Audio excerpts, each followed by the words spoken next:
Today, we are talking to Kim McKay from the Australian Museum about our Women's History campaign, Women Empowerment, Diversity, and Climate Action with the Australian Museum. Hello, everyone. I'm Kim McKay. I'm the Director and CEO of the Australian Museum. It is the nation's first museum. We're now 190 plus years old, which is incredible because if you think about when Australia had white settlement from 1788 to the present day, our museum is one of the oldest in the world. In fact, it's the fifth oldest natural history museum in the world. We have a collection that is completely extraordinary. It is both a cultural collection from Australia's First Nations people and First Nations people from across the Pacific, as well as quite an eclectic world collection too. And then a collection of our natural fauna, the animals of Australia and the fish and the birds, which is second to none. It's got over 21.9 million objects and specimens in that collection. So it's the largest in the Southern Hemisphere.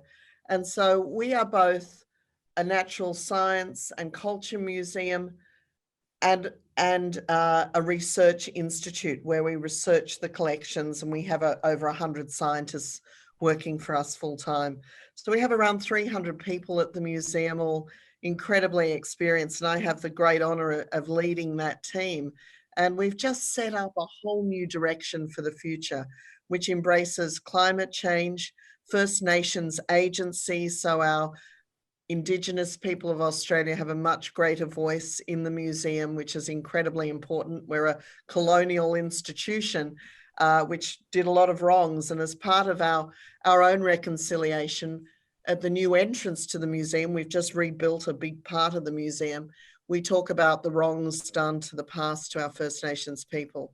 So we're really on a new quest, I think, to not just highlight the critical instances of the fauna. Australia has a terrible biodiversity record for our mammals, the worst biodiversity record in the world for extinction. And of course, climate change plays such an impact on our vast country. You would have all heard about in recent years the horrific bushfires we've had here, the floods we've had. It really is akin to a very famous Australian poem by Dorothea McKellar that said, "I love a sunburnt country, a land of sweeping plains, of rugged mountain ranges and droughts and flooding rains." And that's exactly our nation and what we're dealing with. But at the same time, we're dealing with a lot of social issues with the place and recognition of First Nations people. We're one of the only Commonwealth countries that does not have a treaty with its First Nations people. So we have a lot of work to do in that regard, and we have a lot of work to do around climate change and protection of our environment further. We're fortunate to live in a beautiful country, and I see the museum as playing a really critical role in all of this. The museum is a trusted place. Museums around the world are actually, they're usually the most trusted institutions in any society. And this is an extraordinarily important role that we can play in communicating information that will help influence the society in which we live and improve it. My goal with the Australian Museum in the future is that we should play an integral role in stimulating debate and conversation about the issues of our times. And I think we're starting to do that. So, Kim, we've highlighted what we've done this month for Women's History Month. Could you tell us something of your favorite elements of our campaign? Sure. Well, firstly, I think the celebration in Women's History Month of women in arts and culture is just a fantastic thing. There is no doubt around the world that women's voices and roles in art and culture are often diminished.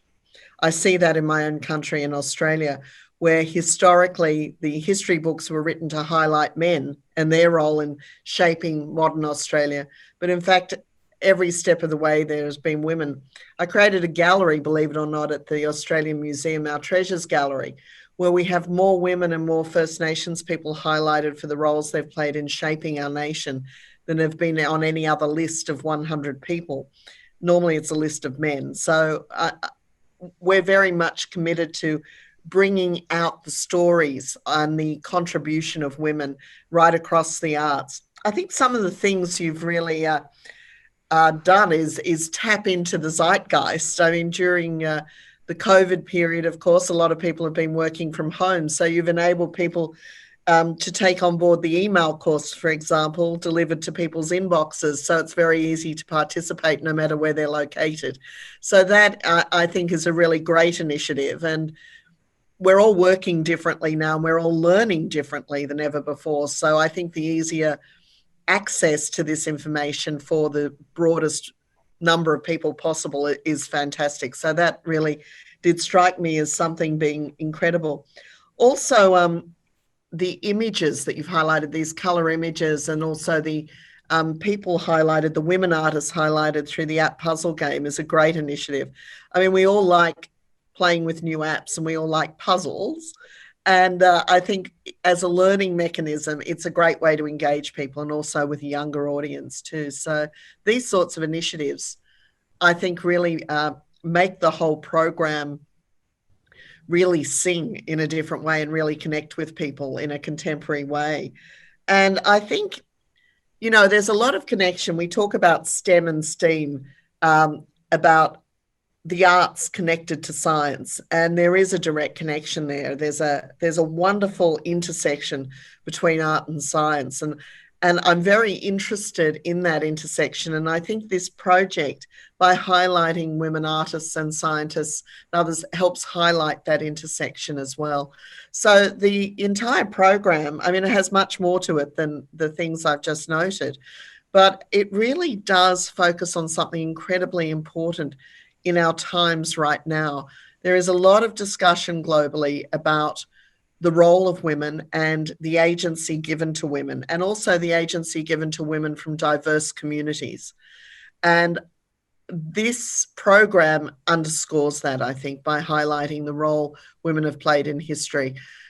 Women, as I said, have been written out of history. I know here in Australia, they have been completely written out of our history. You would think women never were here in the way it's been described, or that indeed First Nations people were never here either.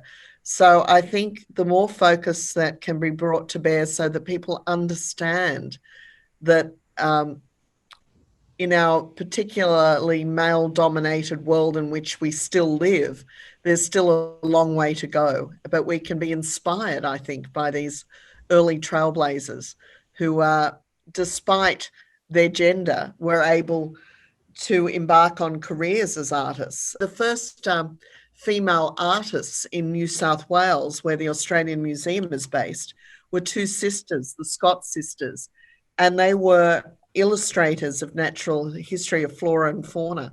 And they were the first paid women artists in New South Wales back in the mid 1800s. So they were literally scientists. In fact, our scientists still use their beautiful illustrations to this day because they were so scientifically accurate. And the sisters' names were Harriet and Helena Scott, and their works are now included in the UNESCO register because they're so extraordinary. And Harriet Scott said, "How I wish sometimes my name was Harry, because I could have then gone to university." And of course, women were precluded attending Sydney University at the time. So it's a very important program that you have to highlight the role that women have played in our history, and for younger women especially to understand that these are centuries-long struggles by women. I really like what you said about kind of connecting the arts and sciences, because I know about Scott Sister. I'm personally interested in this kind of botanical drawings, let's say. But our exhibition that we created about pioneers, so women in history, we feature Maria Sibylla Merian, who was a similar person, actually. She was also scientific illustrator and the first person to actually go and research insects and plants life in Latin America. And she had the very same story, that she was a single woman in traveling, which was totally unseen. And in a way, you don't need Indiana Jones, you don't need like the fake stories Dora, because these women were there. Only so little people know about that. So that's right. And they experienced a lot of hardship doing that as well at the time. And in fact, it's very sad that both Harriet and Helena Scott, who tried to make a living out of their artwork, both ended their lives in abject poverty. yeah, which is also like shows that there was so much resistance, and being a woman in those times was extremely difficult, and every step was very difficult and extreme in the world of man. And yet it's not that long ago in the time frame of history, is it, that these women existed? And it's 150 years ago. Yeah, for this one. So we're talking about maybe 4 generations, 3 to 4 generations only, and the change that has occurred in that time. But boy, we still have a long way to go. So you mentioned a bit about the collections featuring women. Are also the curators in your museum? Do you have like balance between men and women? Is it something that you focus on? Well, it is something that we focus on at the museum. I am, in fact, the first woman to lead the Australian Museum in 190 odd years. Before then, it was totally male. Before then, the executive team of the museum was entirely male. Now it is 60% female, 40% male in our makeup of numbers. In our management team, again, it's 68% female. And that is quite a difference from many other cultural institutions and museums, which have traditionally always had men leading them. There seemed to be a thought at some point that only British men could lead museums here in Australia. And so I'm proud to have proved that wrong for the time being, at least anyway. So we have a very strong female voice within the museum, but also amongst our curators. And this is very important because when you look at who our audience is, it's primarily families, often led by women who bring the children into the museum. And also among adults, it's tourists, although through the COVID period, we're not getting any tourists at the moment, but we're seeing increased numbers of people now come into the museum. At the time I'm speaking now, of course, Australia is pretty much nearly COVID free at the moment, but that's because we've had very closed borders. So in Sydney, for example, we have no COVID outbreaks at the moment at all, and we're leading a pretty normal life, which is extraordinary. So the museum has reopened, and we've reopened free to allow complete access to everyone, no matter what socio-demographic group they come from. So I'm very proud to have been the director who abolished charges at the museum to allow it to be free, so access for all. But women are encouraged. I actually, when I joined the museum sector 7 years ago now, I was surprised at how few women in Australia ran museums. Of the 22 major museums in Australia and New Zealand at the time, only 2 were led by women. And I thought, what's wrong with this picture? So with another female museum director, we established a mentoring program for senior women in museums across the country. And so far we've had over 80 women go through that program, and reported over 70% of them have since been promoted. So it's been I've always been a great believer in mentoring and lifting women up. And to do it, you need to do it. One of the great things about being in charge of an institution is I get to make decisions.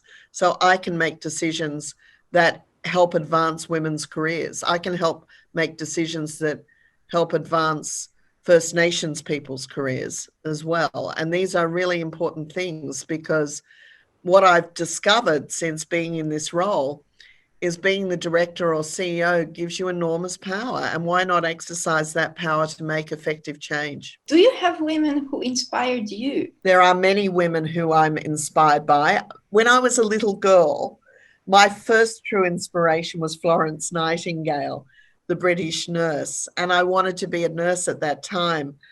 I used to wrap my dolls and teddy bears up in bandages constantly. Because when I was very little, at about age 5, I read a book, a Ladybird book about Florence Nightingale.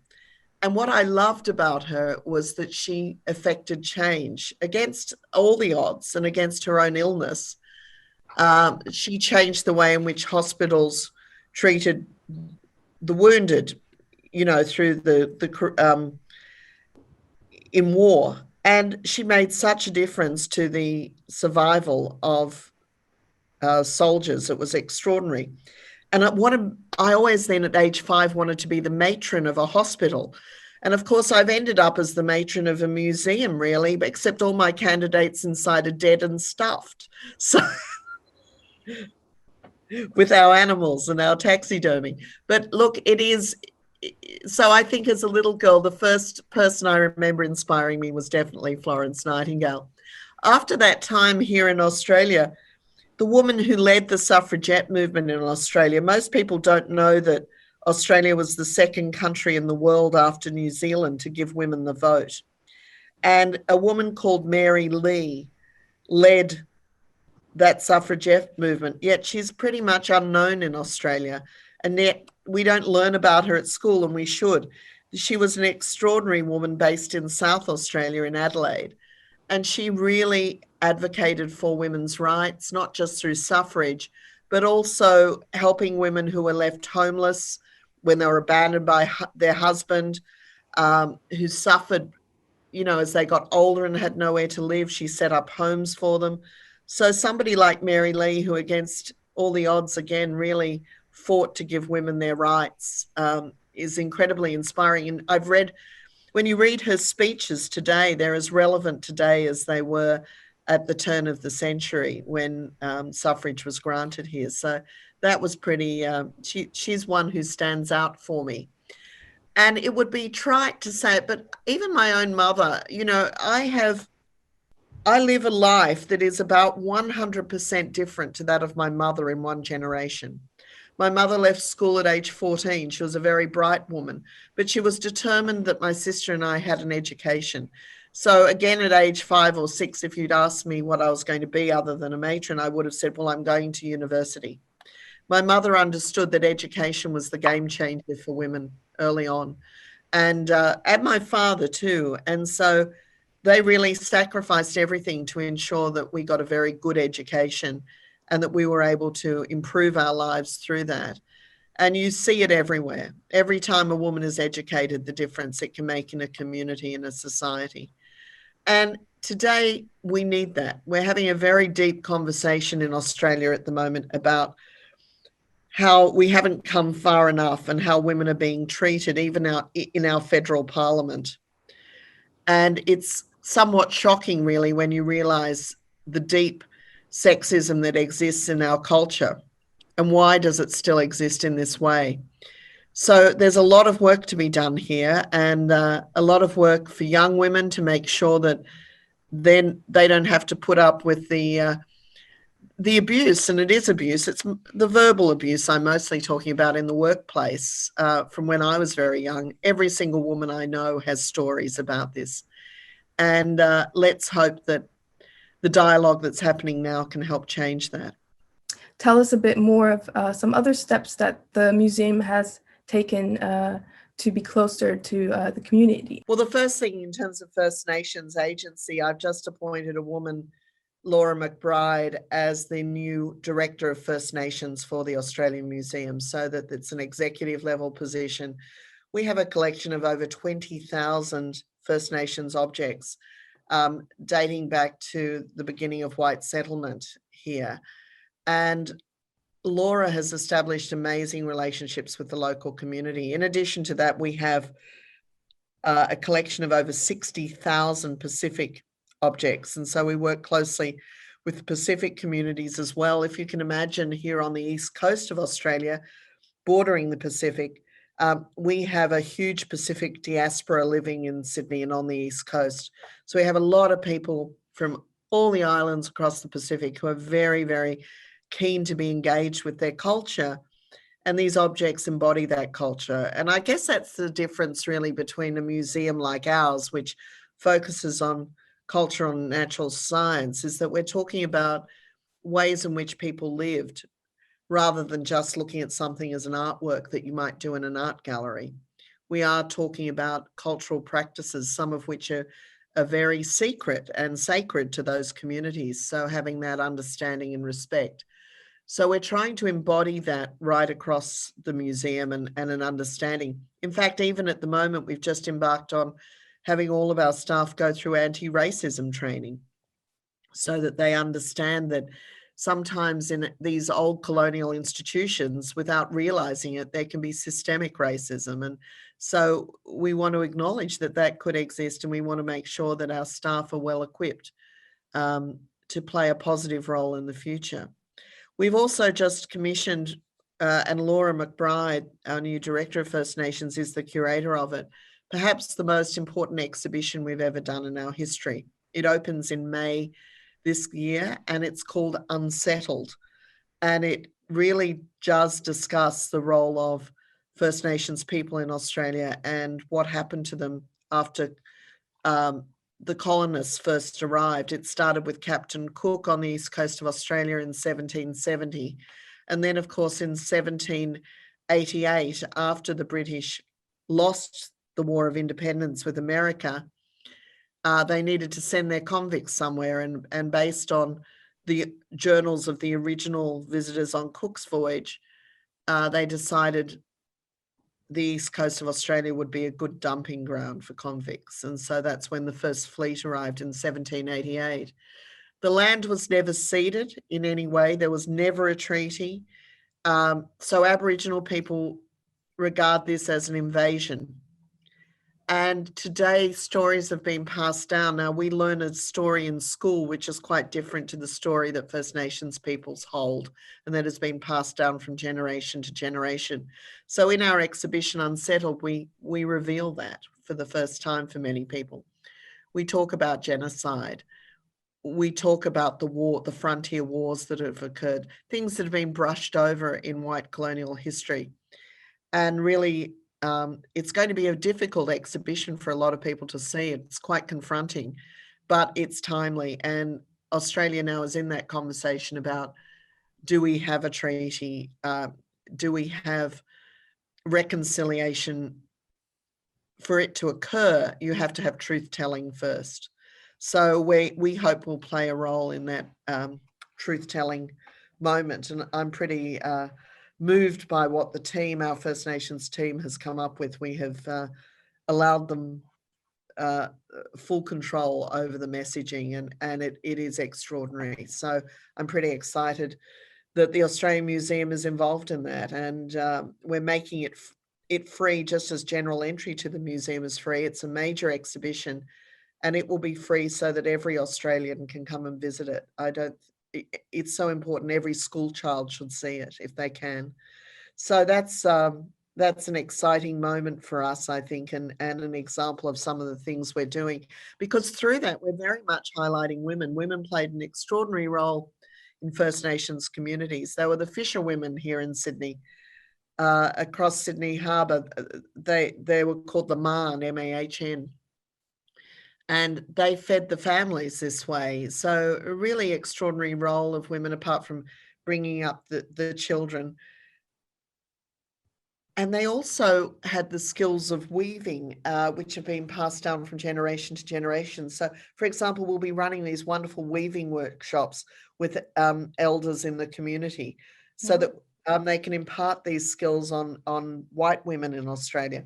Really great, because I think the more we understand and sit down and have a yarn with people about these issues, the greater understanding and the ties that are built between us. And that does break down those barriers. You know, it's interesting that we can use a museum as a place as a meeting place to create that greater understanding. That's really fantastic to hear. And I'm just curious for myself, is this exhibition also going to be online? Because I'd love to see it. Yeah, we're putting a lot of it online so that people can share in it that way. And there's a lot written about it. There's a beautiful catalogue being produced as well. I think that we are so excited by this that I think that it will have many other opportunities to be seen and read about and heard by people, because there's so much depth to it and so much of history being revealed. And our First Nations curators went back to a lot of source documents that were held in British archives to demonstrate what orders were given by the Crown at the time. So that, you know, these things did not happen by accident here. There were orders. And most Australians don't know about that. And also, we have a very big migrant population here too, who love being in Australia and want to understand this country and culture in a new way. So I'm really hoping through this exhibition too, we can really engage with a wide range of immigrant cultures to Australia. You know, like America, we're an immigrant nation now.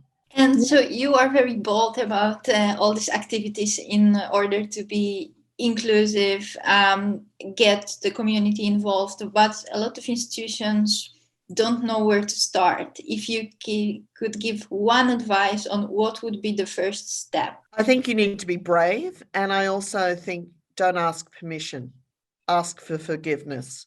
I think that we have been able to define or redefine what the role of our museum is in the last few years, as I've gained the confidence maybe from not just my trustees who administer the museum, our board, but also the government that funds it.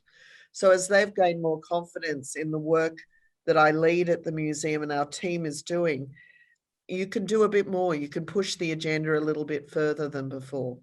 And we've been able to get the support of donors too. So a lot of philanthropists and corporations too, who believe in what we're doing. And I think if you can just keep progressing, so, you know, and not be afraid to make a mistake. I mean, look, I keep joking and saying, well, no one's fired me yet, so I must be doing something right, you know. But so I know that what we're doing is at a particular time in history is incredibly important. And don't miss that opportunity. So if you're running an institution and you see an opportunity there and you feel in your soul that you should be doing something more, then do it.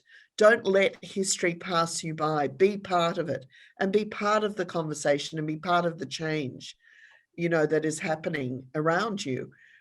And that makes institutions relevant. You know, we often have discussions in the museum world about, are museums relevant for the future?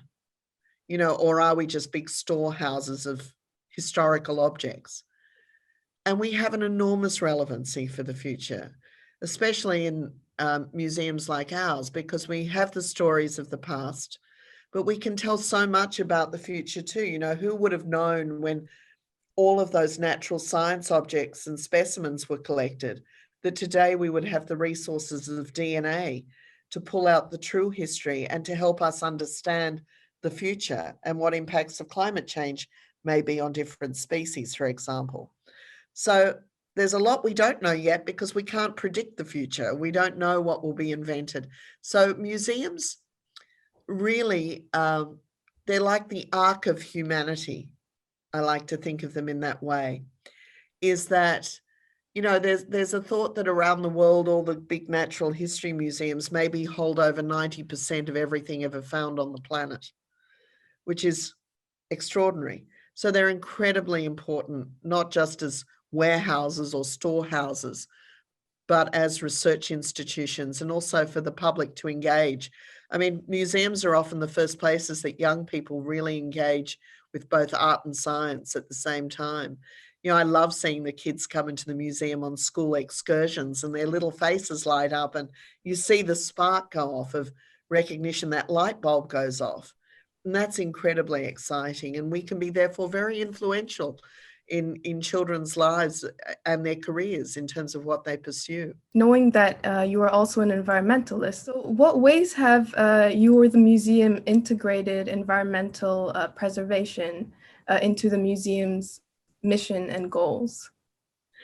Well, it's one of our 5 major goals is work on climate change. I don't know if you're aware, but Australia has been very slow to the table on climate change regulation. It has a lot to do, I think, with tyranny of distance, but also we've relied on our fossil fuel industry for a very long time. We've had a very productive coal industry. We're a major exporter of coal around the world. And of course, that has made Australia a very wealthy nation. But at the same time, it's put us in a terrible bind where we're so reliant on that. Renewable energy, of course, is moving ahead in leaps and bounds because business wants it. Economies of the world know that it's incredibly important. Yet we have no incentives here, for example, for electric cars. It's crazy. So one of the things we've done at the museum is made awareness of climate change really important. We've done it in a few different ways. One is through a citizen science project called Frog ID, where Australia has about 240 different species of frogs, which is a vast number. And frogs are identified by the call they make, not by what they look like.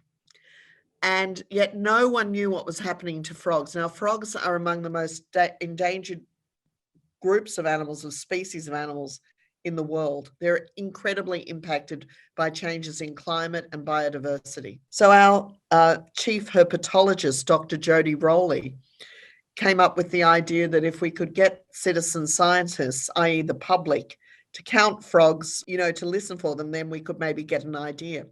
So with IBM, we created an app, an amazing app called Frog ID, and you record the frog calls, and you record that call and it's uploaded to us. The GPS coordinates are also recorded. And so far, we've recorded well over a couple of 100,000 frogs around Australia. We know exactly what's happening to those frogs, what communities, frog species are under threat, what ones are thriving. And believe it or not, when those horrendous bushfires struck the east coast of Australia a couple of years ago, what happened to the frogs?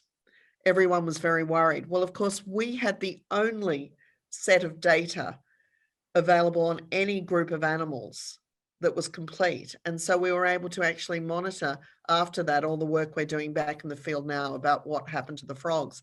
Fortunately, there's some good news there that a number of them were able to burrow into the ground and survive that way, where many other species couldn't, of course. But the reason Frog ID is a climate change project is it's sort of climate change by stealth. We have hundreds of thousands of people in the community now recording frog calls for us. And yet it's not promoted as a climate change project, but that's exactly what it is. And people love doing it. Families love doing it. Schools love doing it. And it's a great way to contribute in a very positive way to science and scientific research. So that's just one thing we're doing. Another thing we've done is to make sure our own house is in order, of course, which means our entire sustainability plan and looking at the UN sustainable development goals as part of that. And we have ensured that everything across our organization is being pushed to the limits of how we can be even more sustainable each time. So given we're a very old institution and have a number of heritage buildings, it's always more challenging. But we've been able to install solar panels on parts of the roof to offset our energy. We're a big user of energy because, of course, we have to keep the collections at a constant temperature all the time. So we're always looking for ways to reduce the impact, our environmental footprint there. Just all of our practices. We just built, as I said, we did a big building project recently, a renovation of the museum, and 94% of the building materials that in the demolition were diverted from landfill and reused. And it used to make me so excited every day to see the little skips full of, different types of metal, and the builders sorted everything. So the days of just shipping it off to landfill are gone. So I'm thrilled to say that 94% of the materials were diverted from landfill, and there was a lot of stuff. It really makes you think about building renovation and the amount of embodied carbon in those materials. So that's another way we've done it to get our own house in order. But the thing that I'm most excited about right now is we're launching the Australian Museum Centre for Environmental Solutions. We've brought Tim Flannery back into the fold. Tim Flannery is one of the world's leading climate change advocates. He's well known as writing The Weather Makers over a decade ago.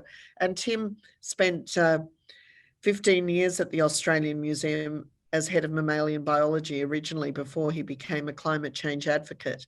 So he's rejoined us as our climate change fellow, and we're establishing this centre which will highlight all of the technological developments happening, because we've done a lot of research and worked out that the public, who is still a bit skeptical on the issue of climate change here, if we show them what those new technologies are and how exciting the space is and how there are possibilities to change things in the future and economic opportunity out of it, we believe will go a long way to changing and influencing public opinion. And that was the brief I gave to our team, was I only want to do things which change the dial, which get more people to understand that not only is climate change real here in Australia, but what the impacts of it are and what our mitigation strategies will be. I mean, being an island nation, we have a coastline of over 37,000 kilometres, which could be hugely impacted by climate change. And given over 88% of our population lives in the coastal zone, incredibly impacted by sea level rise. So we really need to be thinking about the future, but the way to do that is to cast it in a positive way, to say, look, there are technological solutions, there are steps we can take. We've just opened a new climate change gallery at the museum, so there's a permanent gallery where people can go and find out the latest information as well, and the impact on our biodiversity, but on our way of life in general. And we're seeing that. I mean, the huge bushfires here, they weren't usual bushfires. It was at an intensity never seen before. And we think well over 1 trillion animals were lost during that time. And it's because of the insects. The insects are the scaffolding of biodiversity. And the loss of those insects, the loss of birds, the loss of mammals,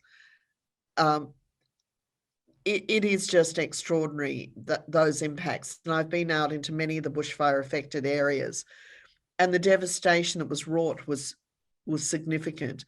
And we had all the museums of Australia join together and issue a statement about it to say that in our research, in our times, we have never seen such destruction. So we've got a voice, an advocacy voice within a museum to play. And there are many museums now around the world joining up together to become advocates for climate change.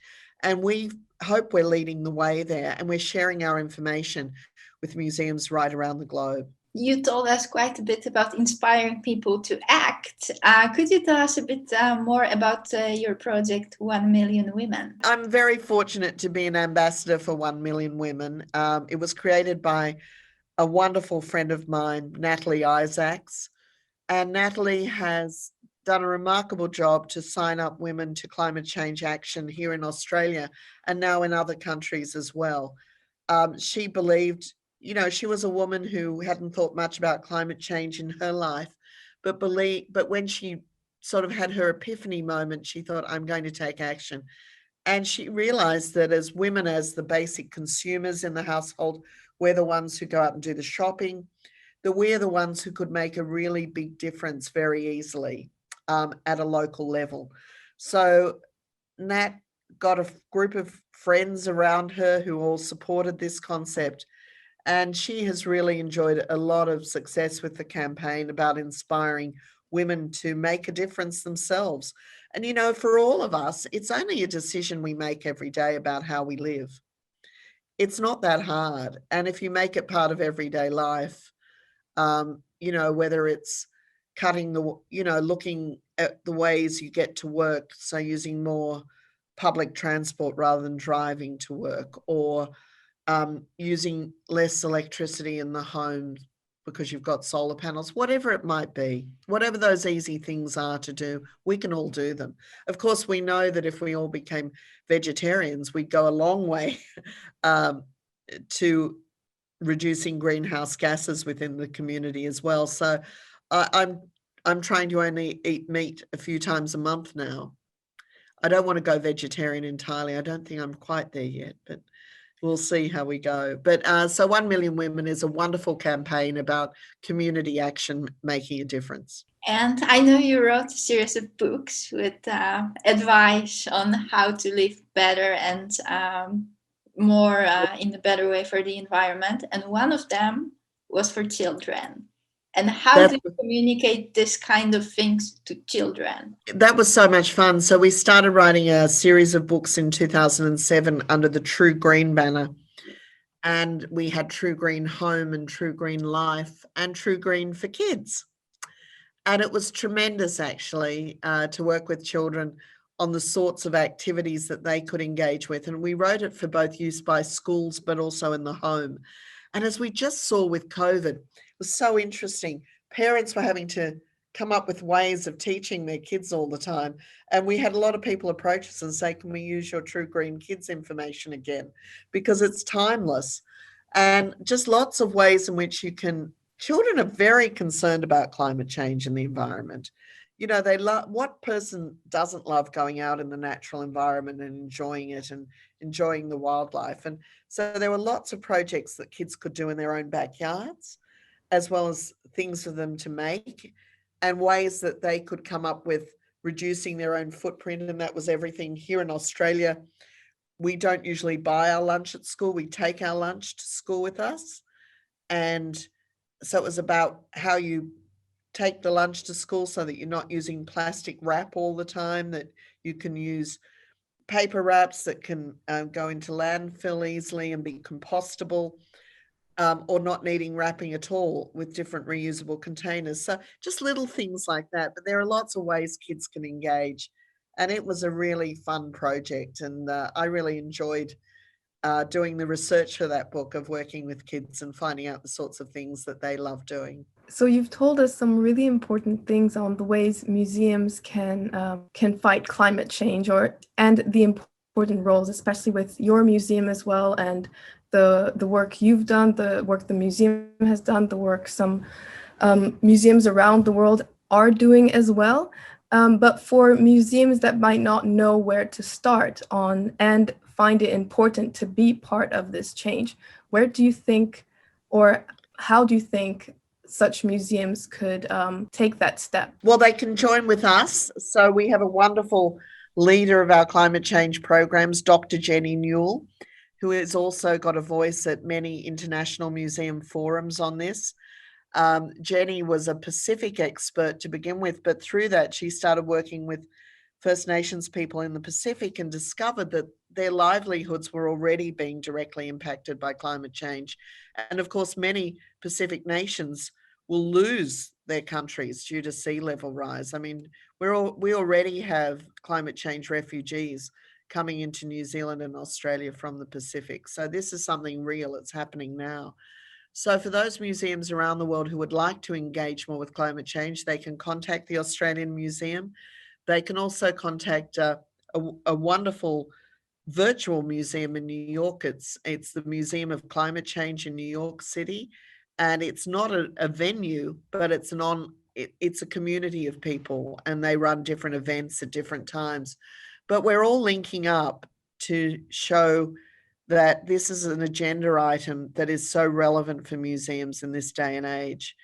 And so if anyone wants to be part of it, they can reach out to the Australian Museum and we can put them in touch with everyone and help. Do you think the institutions, when working together and across kind of the world, can they make a bigger change? What would be the way for, like, different museums across the world to work together on different causes, for example, the climate change? Well, I think we already are. I think a number of us are working together now. And yes, the more the merrier, the more people, the more organizations who join together and committed to action around climate change, the stronger we will be. I mean, the British Natural History Museum has an extraordinarily good project around climate change. The Natural History Museum in New York does too. And I just think the more of us who can work together, the better. I mean, we're seeing now museums of the Anthropocene develop in Europe, and also in Brazil, there is an incredible museum along this line, looking at the age in which we live now, dominated by climate change. So I think together we can be quite a strong voice. As I said earlier, we are the most trusted of institutions, natural history museums in particular. And that comes out of research in the US and in Europe. And that is because I think we grow up visiting museums. we enjoy them as kids, but we trust the information imparted. The only agenda we have as an institution is to tell the truth. You know, I'm not interested in people's politics. I'm interested in putting the science out there, the truthful science. And I'm interested in putting it out there in a really engaging way for people. And I think we can be very effective at doing that, the more of us who do it together. So I urge everybody, if you're in a small museum even, there is a role for you to play.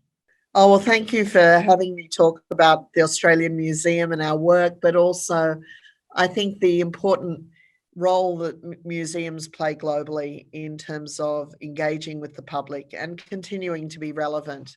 And I think there's a vast opportunity for us to do that. But I think it's also through storytelling, and that's exactly what your organization is helping with, is telling those stories of extraordinary women out there who are making a difference, whether it's in the world of art or in the world of science or culture.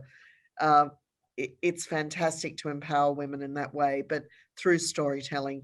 And the more we hear these good stories and the more we see the good films about them and the more we see great exhibitions, the more inspired you can be. And there's nothing better, as I said, than seeing a young person with that light bulb go off. I think we made a very nice connection between different issues which are very important now, because we spoke about the environment, we spoke about women leadership, which is very different from what we are used from history, but you inspired us, and hopefully you will inspire the members of our networks, our colleagues who are also young culture professionals and would like to make a change, but need to know how and need a little push in it.